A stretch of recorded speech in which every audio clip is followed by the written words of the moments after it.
مسئلہ یہ ہے کہ تنہا نماز پڑھنے والا سنت اور نفل نماز میں اتنی بلند آواز سے قراءت کرتا ہے کہ پاس میں نماز پڑھنے والے کو تکلیف ہوتی ہے، تو اس کا کیا حکم ہے؟ بسم اللہ الرحمن الرحیم۔ الجواب بعون الملک الوہاب۔ اگر نمازی اتنی آواز سے قراءت کر رہا ہے کہ شور و غل یا اونچا سننے کا عارضہ نہ ہو، تو نمازی کے خود اپنے کان سن لیں اور اب اس کے برابر میں ہی کوئی نماز پڑھ رہا ہے جس کے سبب پاس والے نمازی کو بھی اس کی ہلکی ہلکی آواز پہنچتی ہے، تو ظاہر ہے کہ جو آواز اپنے کان تک آنے کے قابل ہوگی وہ برابر والے کو بھی پہنچے گی۔ اس سے بچنا مشکل ہے۔ عام طور پر چونکہ مساجد میں خاموشی ہوتی ہے اور بالخصوص جب سردیوں میں پنکھے بھی بند ہوں تو خاموشی اور زیادہ ہو جاتی ہے۔ اس صورتحال میں پاس کھڑے نمازی کی ہلکی سی آواز بھی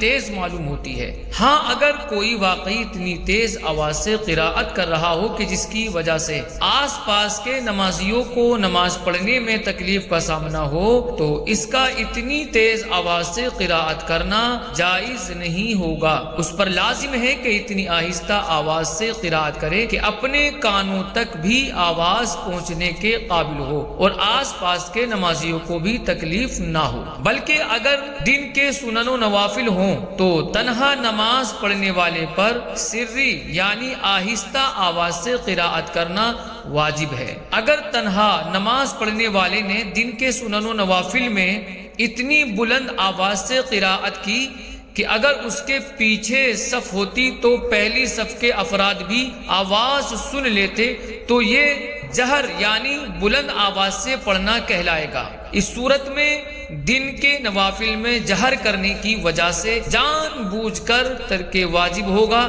جس کی وجہ سے اس نماز کے واجب الاعادہ ہونے کا حکم بھی ہوگا۔ دلائل ملاحظہ کیجیے۔ جو آواز نمازی کے اپنے کان تک آنے کے قابل ہوگی وہ غالب یہی ہے کہ برابر والے کو بھی پہنچے گی، اس میں حرج نہیں۔ چنانچہ سیدی اعلی حضرت امام اہل سنت امام احمد رضا خان رحمۃ اللہ تعالی علیہ فتاوی رضویہ میں فرماتے ہیں کہ آہستہ پڑھنے کے یہ معنی ہے کہ اپنے کان تک آواز آنے کے قابل ہو، اگرچہ بوجہ اس کے کہ یہ خود بہرا ہے یا اس وقت کوئی غل و شور ہو رہا ہے کان تک نہ آئے، اور اگر آواز اصلاً پیدا نہ ہوئی تو صرف زبان ہلی تو وہ پڑھنا نہ ہوگا، اور فرض و واجب و سنت و مستحب جو کچھ تھا وہ ادا نہ ہوگا۔ فرض ادا نہ ہوا تو نماز ہی نہ ہوئی، اور واجب کے ترک میں گناہگار ہوا اور نماز پھیرنا واجب رہا، اور سنت کے ترک میں عتاب ہے، اور نماز مکروہ اور مستحب کے ترک میں ثواب سے محرومی۔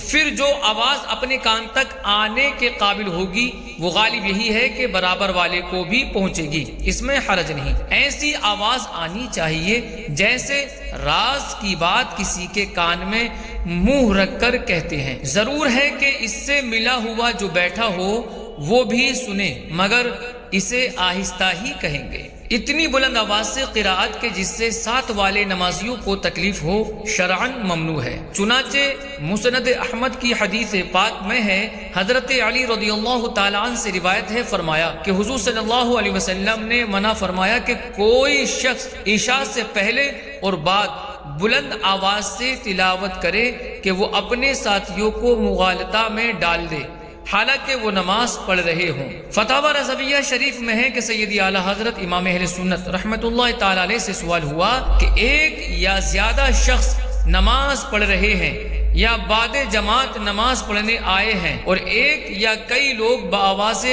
بلند قرآن یا وظیفہ یعنی کوئی قرآن کوئی وظیفہ پڑھ رہے ہیں، یہاں تک کہ مسجد بھی گونج رہی ہے، تو اس حالت میں کیا حکم ہونا چاہیے؟ کیونکہ بعض دفعہ آدمی کا خیال بدل جاتا ہے اور نماز بھول جاتا ہے۔ تو آپ رحمت اللہ تعالی علیہ نے جواب ارشاد فرمایا کہ جہاں کوئی نماز پڑھتا ہو یا سوتا ہو کہ بآواز پڑھنے سے اس کی نماز یا نیند میں خلل آئے گا، وہاں قرآن مجید و وظیفہ ایسی آواز سے پڑھنا منع ہے۔ سری اور جہری قراءت کی کم سے کم حد کیا ہے؟ اس سے متعلق رد المختار علی الدرر المختار میں ہے کہ بے شک کم سے کم آہستہ پڑھنے کی مقدار تو وہ اپنے آپ کو سنانا یا اپنے قریب کے ایک یا دو آدمیوں کو سنانا ہے، اور کم سے کم جہر تو وہ اپنے سے علاوہ کسی کو سنانا ہے جو اس کے قریب نہ ہو، جیسا کہ پہلی صف والے، اور زیادہ سے زیادہ اس کی حد نہیں۔ بہار شریعت میں ہے کہ جہر کے یہ معنی ہے کہ دوسرے لوگ یعنی وہ کہ صف اول میں ہیں سن سکیں، یہ ادنا درجہ ہے، اور اعلیٰ کے لیے کوئی حد مقرر نہیں، اور آہستہ یہ کہ خود سن سکے۔ اس طرح پڑھنا کہ فقط دو ایک آدمی جو اس کے قریب ہیں سن سکیں، جہر نہیں بلکہ آہستہ ہے۔ تنہا نماز پڑھنے والے پر دن کے سنن و نوافل میں آہستہ قرات واجب ہے، چنانچہ بحر الرائق شرح کنز الدقائق میں ہے کہ دن کے نفل ادا کرنے والے پر مطلقاً آہستہ پڑھنا واجب ہے، اور رات کے نفل ادا کرنے والے کو آہستہ اور بلند آواز سے پڑھنے میں اختیار ہے جب وہ تنہا پڑھ رہا ہو۔ بہرحال اگر وہ امام ہو تو بلند آواز سے پڑھنا واجب ہے۔ سیدی اعلیٰ حضرت امام اہل سنت رحمۃ اللہ تعالی علیہ فتاوی رضویہ شریف میں ارشاد فرماتے ہیں کہ دن کے نفل میں اخفاء واجب ہے۔ حدیث میں ہے صلاۃ النہار عجما، یعنی دن کی نماز میں قراءت آہستہ ہے۔ صدر الشریعہ بدر الطریقہ مفتی محمد امجد علی اعظمی رحمۃ اللہ تعالی علیہ فرماتے ہیں دن کے نوافل میں آہستہ پڑھنا واجب ہے، اور رات کے نوافل میں اختیار ہے اگر تنہا پڑھے۔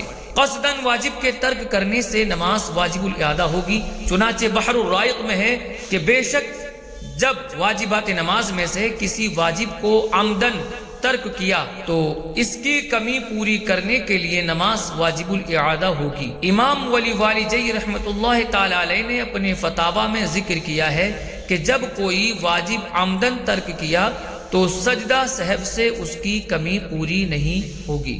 واللہ اعلم تبارک و تعالی ورسولہ اعلم صلی اللہ علیہ وسلم۔